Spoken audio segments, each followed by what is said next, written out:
Bem, pessoal, agora nós vamos falar sobre metatarsalgias. Mas o que são metatarsalgias? Metatarsalgia é qualquer dor na região do pé, numa região denominada antepé, fica da articulação de Lisfranc para frente. A articulação de Lisfranc é aquela formada entre os metatarsos e as cunhas.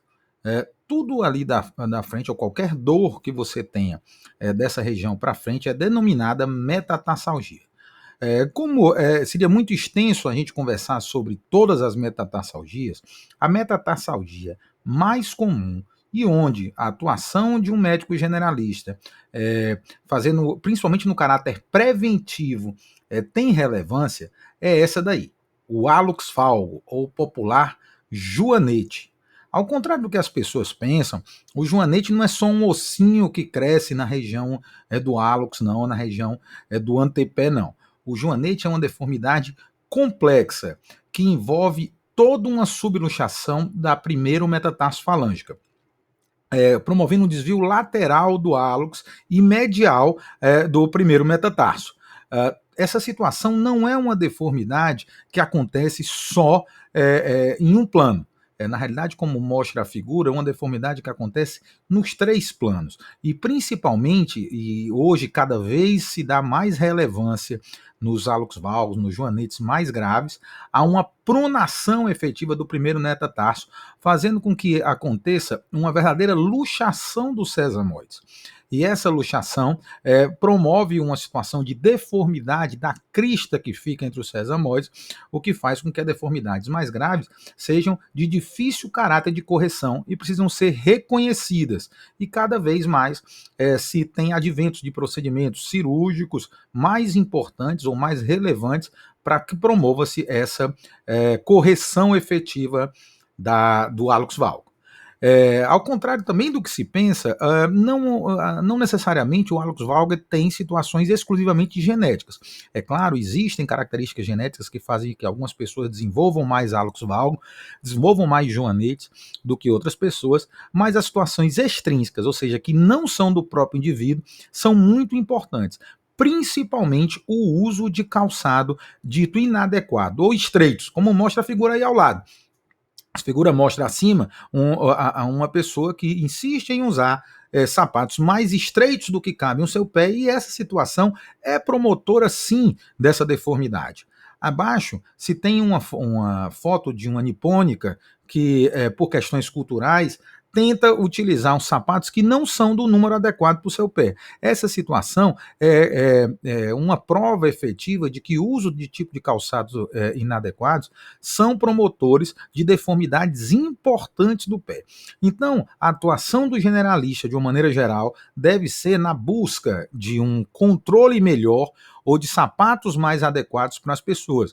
Essa situação, principalmente muito prevalente no sexo feminino, precisa ser identificada, e as situações de melhora, inclusive, da sintomatologia, principalmente não piora da situação da deformidade, devem ser a busca incessante quando você está fazendo, aí quando vocês terminarem a sua faculdade e forem trabalhar como clínicos aí, que são orientadores dessa situação a nível de sociedade.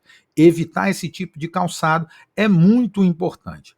E como se deve avaliar, do ponto de vista clínico, uma pessoa que chega aos seus consultórios ou chega aos seus ambulatórios portando um hallux valgus? A intensidade do sintoma deve ser buscada.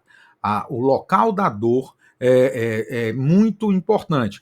Não há cirurgias indicadas ou não há procedimentos a serem realizados no indivíduo que não tem dor por conta do hallux valgus. A dor é sim, essa sim, indicador de qualquer tipo de intervenção.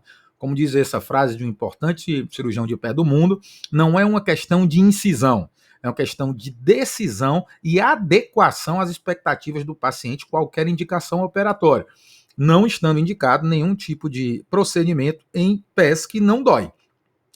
Investigação também do ponto de vista clínico de situações ou causas secundárias, como artrite reumatoide, podem fazer, principalmente à luz das novas medicações ou os imunobiológicos que são modificadores de doença, podem modificar algum tipo de procedimento, diminuindo inclusive as intervenções que no passado nós éramos obrigados a fazer nesse tipo de pés. Ainda na avaliação clínica, situações de rigidez e hipermobilidade devem ser buscadas, porque você pode ter correções a serem realizadas que mitigam ou melhoram a situação do sintoma, bem como alteram qualquer tipo de indicação operatória. A associação com o pé plano do hálux valgo é muito comum, e a busca dessas situações, principalmente os pé planos de caráter patológicos, devem ser realizadas.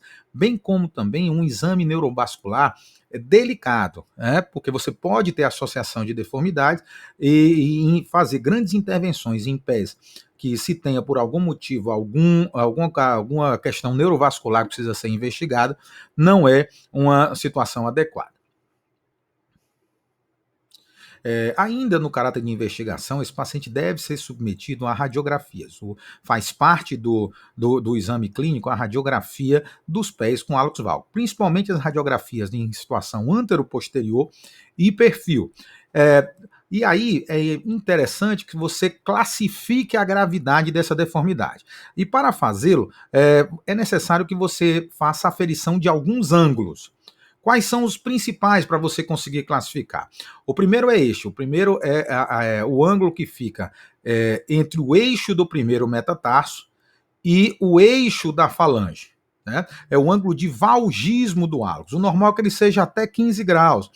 E quanto maior for esse valgismo, mais grave é a situação do hálux valgo. Outro ângulo importante é o ângulo que fica entre o eixo do primeiro metatarso e o eixo do segundo metatarso, o chamado ângulo intermetatarsal. Esse ângulo, quando normal, deve ser em torno de 9 graus. E quanto maior for o ângulo intermetatarsal, maior é a situação de desvio e maior a gravidade da situação. Além desses dois ângulos, um ângulo que mede a quantidade de valgismo do hálux, é um ângulo que às vezes é difícil, principalmente para o residente mesmo de ortopedia aferir, é o ângulo de valgismo do hálux, que é um ângulo realizado entre a articulação radiográfica que o indivíduo tem e a articulação real, após uma aferição do eixo do primeiro metatarso com uma perpendicular a este. É o ângulo que fica entre essas duas situações, é chamado ângulo de valgismo do hálux. Esse ângulo, quando acima de 8 graus, é considerado um ângulo anormal. E a sua gravidade quer denotar uma incongruência do hálux. As situações mais graves também são situações que colocam o hálux de maneira incongruente. Além dessas duas questões, além dessas questões de medição de um ângulo, aferir quando uma situação ou quando uma articulação está degenerada, diminui ou altera as questões cirúrgicas nessa situação. Então você deixa de ter uma coisa que é só um hálux valgo ou só um joanete, na realidade você aí passa a ter uma artrose importante dessa região e as condicionantes ou as situações de indicação cirúrgica acabam mudando. E aqui existe uma classificação, não se preocupe em não ver com clareza esse slide, porque vai estar aí disponível para vocês o PDF com todas essas aulas, mas essa classificação é uma classificação de severidade do hálux valgo, importante só para nível acadêmico que vocês saibam, e ela é baseada exatamente nesses ângulos que a gente acabou de conversar. Quão mais grave são essas medições, obviamente as cirurgias e o fluxograma de tratamento muda completamente. E na realidade, essa situação é que nós estamos diante quando a gente vai tratar um hálux valgo. Não existe uma cirurgia só para você resolver o problema. Não existe uma cirurgia universal para hálux valgo. Essa cirurgia depende do nível de gravidade e das situações que estão associadas a essa deformidade. E são mais de 50 procedimentos cirúrgicos aí na literatura, alguns mostrando bons resultados, mas o mais importante em qualquer situação desse nível é o cirurgião ter experiência para tratamento dessa série de deformidades efetivas e ter o seu fluxograma onde ele tem essa expertise, não existindo uma receita de bolo universal. no nosso serviço aí de ortopedia. Algumas são as cirurgias de maior experiência aqui na Universidade Federal do Ceará. Essa é uma delas, para deformidades menores ou menos graves, que é uma cirurgia que chama-se Chevron, que você faz um V nessa região do metatarso, na região mais distal do metatarso, e faz um deslocamento medial, fazendo uma fixação. É um procedimento que, inclusive, pode ser feito por cirurgia minimamente invasiva, usando umas broquinhas especiais. Entretanto, é um procedimento que não resolve hálux valgus mais graves, porque nessas situações você tem uma deformidade em 3 planos e a redução dos sesamoides fica dificultada por exclusivamente esse procedimento, existindo outros que podem ser realizados, e cá no serviço são os que nós optamos por resolver, por fazer. Aqui um procedimento que muito provavelmente nos hálux valgus que é mais feito no serviço, graças à herança do Dr. Amâncio, que era que é um médico já aposentado do nosso serviço, mas que tem uma excelente experiência nesse tipo de procedimento, chama Ludloff, que você faz uma osteotomia, você quebra o metatarso de uma maneira oblíqua e roda-o como se fosse um ponteiro de relógio, fazendo com que ele volte à situação normal. E outras osteotomias ainda proximais, como uma osteotomia advogada por Roger Ben, com uma osteotomia cupuliforme, uma osteotomia de Scarf, que é uma osteotomia que eu